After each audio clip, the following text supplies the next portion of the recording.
નમસ્કાર, આપ જોઈ રહ્યા છો નેશન પ્લસ ન્યૂઝ. હું છું આપની સાથે હિરલ પંડ્યા. દેશભરમાં ડિજિટલ અને સાયબર ફ્રોડ કરનારી ગેંગ સામે પાટણ જિલ્લા પોલીસે એક અત્યંત મોટી અને સીમાચિહ્નરૂપ સફળતા મેળવી છે. પાટણ પોલીસ દ્વારા ચલાવવામાં આવી રહેલા વિશેષ અભિયાન ઓપરેશન મ્યુલ હન્ટ 2.0 અંતર્ગત સાયબર ક્રાઇમના એક બહુ મોટા નેટવર્કનો પર્દાફાશ કરવામાં આવ્યો છે. લોકોની મહેનતની કમાણી ડિજિટલ માધ્યમથી લૂંટી લેતા સાયબર માફિયાઓ સામે પાટણ પોલીસની આ કાર્યવાહી ડિજિટલ ક્રાઇમ આલમમાં ફફડાટ ફેલાવનારી સાબિત થઈ છે. સાયબર ઠગો નિર્દોષ અને ગરીબ લોકોના નામે કમિશન આપીને બેંકમાં ખાતાઓ ખોલાવતા હોય છે, જેને સાયબરની ભાષામાં મ્યુલ એકાઉન્ટ કહેવામાં આવે છે. પાટણ એસપીના સીધા માર્ગદર્શન હેઠળ સાયબર સેલે ટેકનિકલ એનાલિસિસ કરીને ઓપરેશન મ્યુલ હન્ટ 2.0 લોન્ચ કર્યું હતું, જેમાં ખુલાસો થયો છે કે દેશભરમાંથી અલગ અલગ રાજ્યોના લોકો સાથે થયેલી 139 સાયબર છેતરપિંડીના નાણાં પાટણ જિલ્લા શંકાસ્પદ બેંક ખાતાઓમાં ટ્રાન્સફર કરવામાં આવ્યા હતા. જ્યારે પોલીસે આ બેંક એકાઉન્ટ્સની બારીકાઈથી તપાસ કરી ત્યારે અંદાજે 16.65 કરોડ રૂપિયા શંકાસ્પદ અને ગેરકાયદે નાણાકીય વ્યવહારો મળી આવ્યા હતા. આ મજબૂત કડીના આધારે પોલીસે આખા નેટવર્કને આઈડેન્ટિફાઈ કરીને કૌભાંડમાં સંડોવાયેલા 16 મુખ્ય સૂત્રધારોની યાદી તૈયાર કરી હતી, જેમાંથી ગેરકાયદે રીતે અને ખોટા દસ્તાવેજોના આધારે બેંક એકાઉન્ટ ખોલી આપનારા 8 સ્થાનિક એજન્ટો અને આરોપીઓને પોલીસે ઝડપી લીધા છે. બનાસકાંઠા રેન્જ આઈજી પરીક્ષિતા રાઠોડ સાહેબ, રિસ્પેક્ટેડ જિલ્લા પોલીસ સંબંધિત લોકો છે, એના વિરુદ્ધ કડકમાં કડક કાર્યવાહી કરવા માટે અમને સૂચન કરવામાં આવ્યું. તેના અંતર્ગત ઓપરેશન મ્યુલ હન્ટ 2.0 અંતર્ગત સાયબર ક્રાઇમ પોલીસ સ્ટેશન પાટણને સમન્વય પોર્ટલ અને national cyber crime reporting portal છે, એના અંતર્ગત ટોટલ 139 અલગ અલગ સાયબર ફ્રોડની ફરિયાદો આવી, જેના અંતર્ગત ડિટેલમાં ઇન્વેસ્ટિગેશન કરતા એવું જાણવા મળેલ કે આ બધી ફરિયાદો ટોટલ જે 9 બેંક એકાઉન્ટ છે એના સાથે સંલગ્ન છે.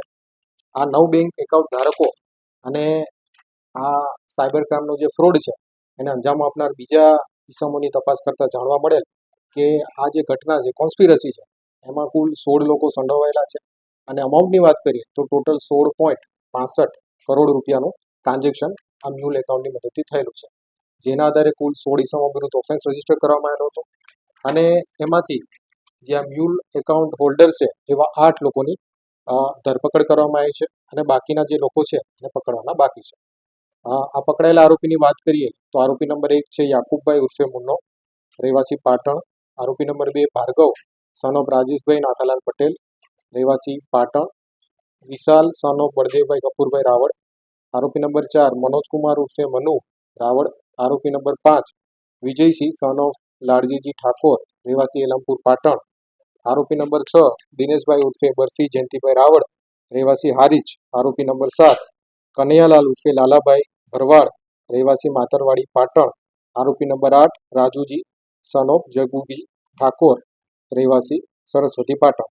તો 8 આરોપી જે મ્યુલ એકાઉન્ટ હોલ્ડર હતા એમને અત્યારે પોલીસે પકડેલા છે અને બાકીના 8 આરોપીને પકડવાના બાકી છે.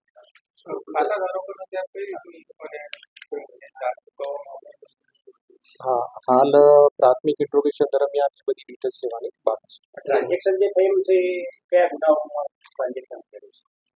અત્યારે જે અલગ અલગ ફરિયાદો છે એના આધારે અત્યારે અમાઉન્ટનો અમને ખ્યાલ આવ્યો છે. બાકી આ જે ટોટલ ટ્રાન્ઝેક્શન થયું છે એના વિશે ઇન્વેસ્ટિગેશન કરવાનું બાકી છે.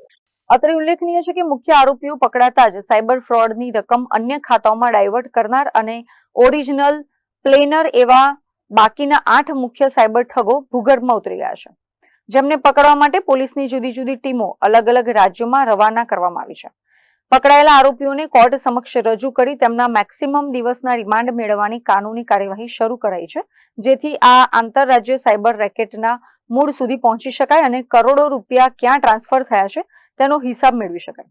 Bureau report, nation plus news, Patan.